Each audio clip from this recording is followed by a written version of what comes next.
Hey everybody, how's it going? Welcome back to Reading in the Dark. Byron here.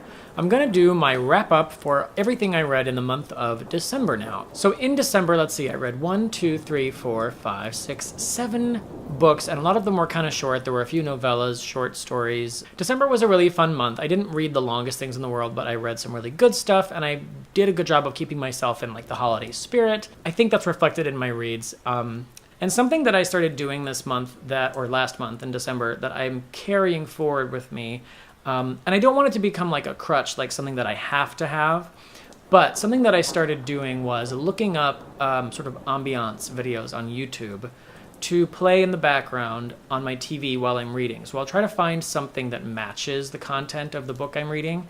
Like for instance, the video of the stream passing by through, Yosemite, I think it was, and it's not the right park, but it doesn't matter. I found a video of a stream in the autumn passing through sort of a wooded area in what looked like a national park. That was like a very long video that went on for 3 hours, 5 hours, 6 hours, something like that, and played that while I was reading The Wild Inside. And then while I was reading A Christmas Carol, there was a video like that on YouTube that had the inside of like a cabin that looked kind of like an old-fashioned cabin that had snow outside the windows, and it just kind of gave me the vibe of like being in being back in Victorian England maybe.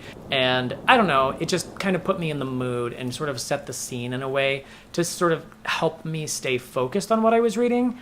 And I don't know, I really enjoyed having those on. Most of them have the sound of like a crackling fireplace in them somewhere as well. And I'm going to just dive right in. The first thing that I finished reading in December was Dracula by Bram Stoker. Now, as you know, I love Dracula. If you've been to my channel before, you're well aware. Dracula is one of my favorite books of all time.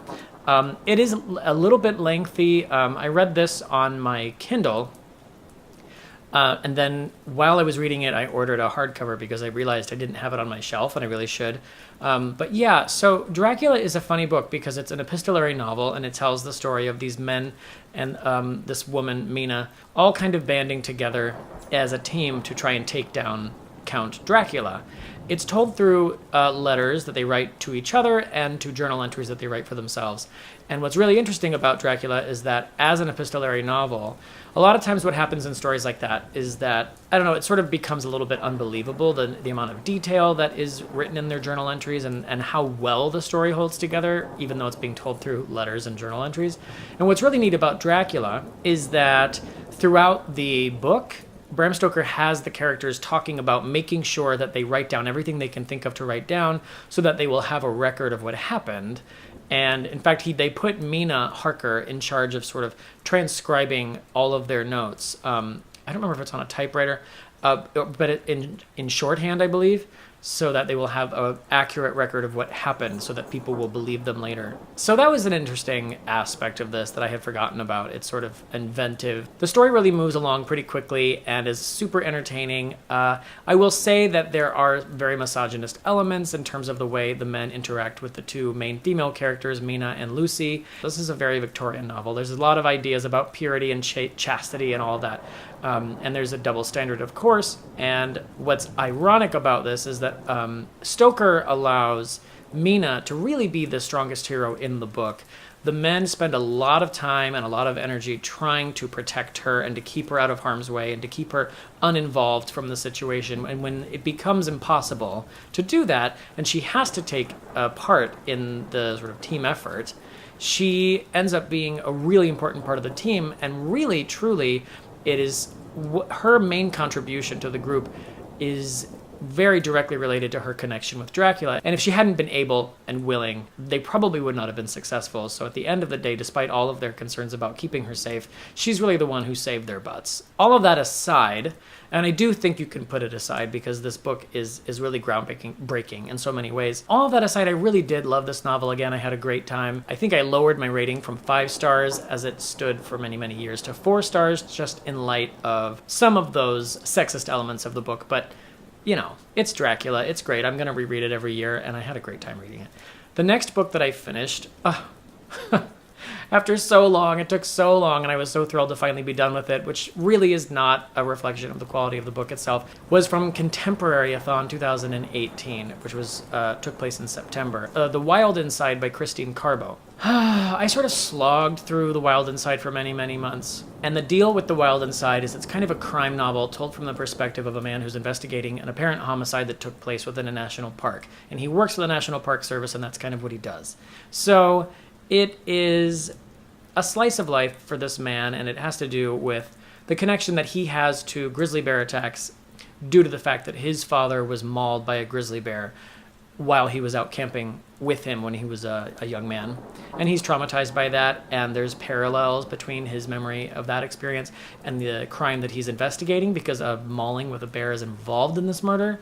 And he doesn't tell anybody about it, and cracks start to show as he's trying to keep that under wraps so they won't take him off the case. And the book just took me a long time to get through, and I couldn't really explain why. I think I was just heading for a reading slump, because at the end of the day, the character was very interesting. So I ended up giving The Wild Inside 3 stars because I really appreciated the book, and I think it just wasn't quite up my alley. I enjoyed the setting. It was interesting that it was set in Glacier National Park. I've been there many times. And when I finally sat down to really knock this one out after finishing Dracula, I enjoyed it a lot more than I did in the first sitting, but it still wasn't just like my favorite thing in the world. And so because it took me so long to get through it and I can't really be sure, I gave it 3 stars as kind of a middle of the road rating just to be safe, because it wasn't poorly written and it was an interesting story, but it just didn't grab me, because if it had grabbed me, I wouldn't have had such a hard time getting through it. The next book that I read was McGlue by Ottessa Moshfegh. This is a novella about a very, very drunk and sort of repressed man named McGlue who wakes up in the holding cell of a ship after having been told that on a drunken bender he killed his best friend. And we spend the entire length of the novella sort of slowly piecing together who he is, how he got to where he is, and what happened as he remembers it as well, and it's very interesting. And I actually just posted a in-depth review of this book a couple of days ago, and I will link to that in the description below, but I really enjoyed McGlue, and I gave it 4 stars because I felt a certain emotional distance from the main character that I wished wasn't there. The next read of mine in December was actually an audiobook, and this was an audiobook of a short story called The Greatest Gift by Philip Van Doren Stern. The Greatest Gift is a short story that the film It's a Wonderful Life is based on. The man who wrote it was not a writer when he came up with the idea for it. It came to him in a dream, supposedly, and then he spent several years learning how to be a good enough writer to write it, and then he wrote it, and then nobody wanted to publish it, so he sent it out as Christmas cards, and then eventually it found its way into the hands of Frank Capra, who turned it into what eventually became a classic film. This was a really beautiful, heartwarming, and sort of spooky, interesting, dark, odd, fantastical short story about a man who is feeling really disillusioned with his life, is considering throwing himself off a bridge, and then his guardian angel shows up, and when he tells him that he just wishes that, not only does he wish that he could die, but he actually wishes that he'd never been born, because he thinks probably the world would be a better place if he hadn't, his guardian angel grants his wish, and he gets to see what the world would be like if he had never been born. And it takes him a while to come to grips with the fact that this is actually happening. And once he gets used to the people that he loves not having any idea who he is, he does start to see what the world would be like without him. And it has an uplifting and beautiful message. And if you haven't seen It's a Wonderful Life, I highly recommend it. This story cuts right to the chase. The film really fills in the backstory of this man's entire life before it gets to the scene on the bridge.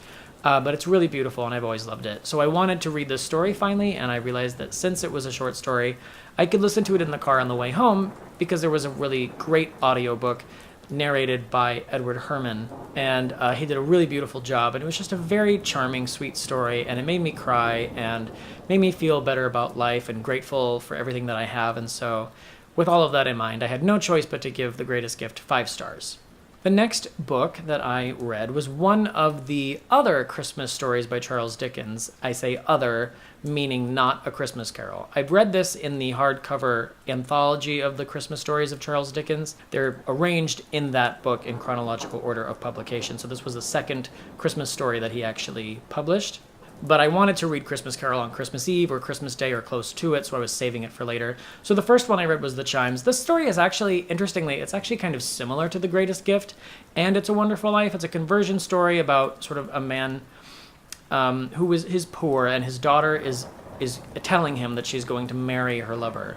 And they want to get married in these very, hoity-toity, rude rich people tell this young woman that, you know, poor people shouldn't be getting married, and, you know, he's probably going to become unhappy and drink too much, and then you'll be miserable, and it's all just going to be a mess, and really you shouldn't be getting married because you're poor. She feels disillusioned, and the young man feels sort of like, you know, the wind is taken out of his sails as well. And so this main character kind of spirals into self-doubt and goes up to the bell tower in a nearby church from where he lives, where the chimes are sounding, because he always hears these chimes. And he has a dream, question mark, in the same vein as what Scrooge goes through in A Christmas Carol. He sees a vision of what the world would be like if he had fallen from or thrown himself from that top tower. And I guess the impression that you get is that maybe he went up there to possibly throw himself off the bell tower. So I really enjoyed this story, and it was uplifting. It didn't exactly bring anything new to the table, and it was kind of difficult to get through. So although I really enjoyed it, I wouldn't say it was my favorite thing in the world, and I gave it 3 stars. Now, the next thing I read was a big surprise to me, and I mentioned this in my favorite books of the year video because it was one of them, and that was You Better Not Cry by Augusten Burroughs. This is a memoir by a sort of famed memoirist. Augusten Burroughs is a gay man who is a recovered alcoholic or recovering alcoholic, and he has a really funny sense of humor, and he tells just bears it all kind of style, just no holds barred memoir stories about his life, and they're very, very funny. His writing is the kind of style where you might call him a humorist. And I picked this up because I realized I'd owned it for a long time and had it around as decoration. And I ended up finding it funny, hysterically funny, laughing so hard I was crying. And then as it progressed through his life to when he was older and he told stories of relationships and living in New York in the 80s and the AIDS crisis, it became something else and was so deeply moving to me and beautiful that I was just sobbing, and I had to take a break and put the book down to like clear my eyes so I could see to continue reading, and just absolutely loved it. It became my second favorite book of the year, and I gave this a big ol' confident 5 stars. And then the last book that I read in December was actually A Christmas Carol by Charles Dickens. I don't remember if I read this on Christmas Eve. I suppose I did. I think I may have not finished it until Christmas or the day after Christmas. But it's A Christmas Carol. I mean, how can you not? I mean, I don't need to explain A Christmas Carol to you, so I'm not going to. It's about Scrooge. He's unhappy, and then he sees the light, and then he's better. So Christmas Carol. And I gave it 5 stars because it's A Christmas Carol. So that's my reads for December. Dracula, The Wild Inside, McGlue, The Greatest Gift, The Chimes, You Better Not Cry, and A Christmas Carol. So those are my reads for December. I hope you had a wonderful reading month, same as I did. And if you enjoyed this video, please hit the like button. If you loved this video and would like to see more content like this in the future, consider hitting the subscribe button and then hitting that little bell icon so you'll be notified when I post new videos. I'm posting videos now, hopefully, consistently on Mondays and Fridays. And until next time, I will be here in the dark reading. Bye, guys.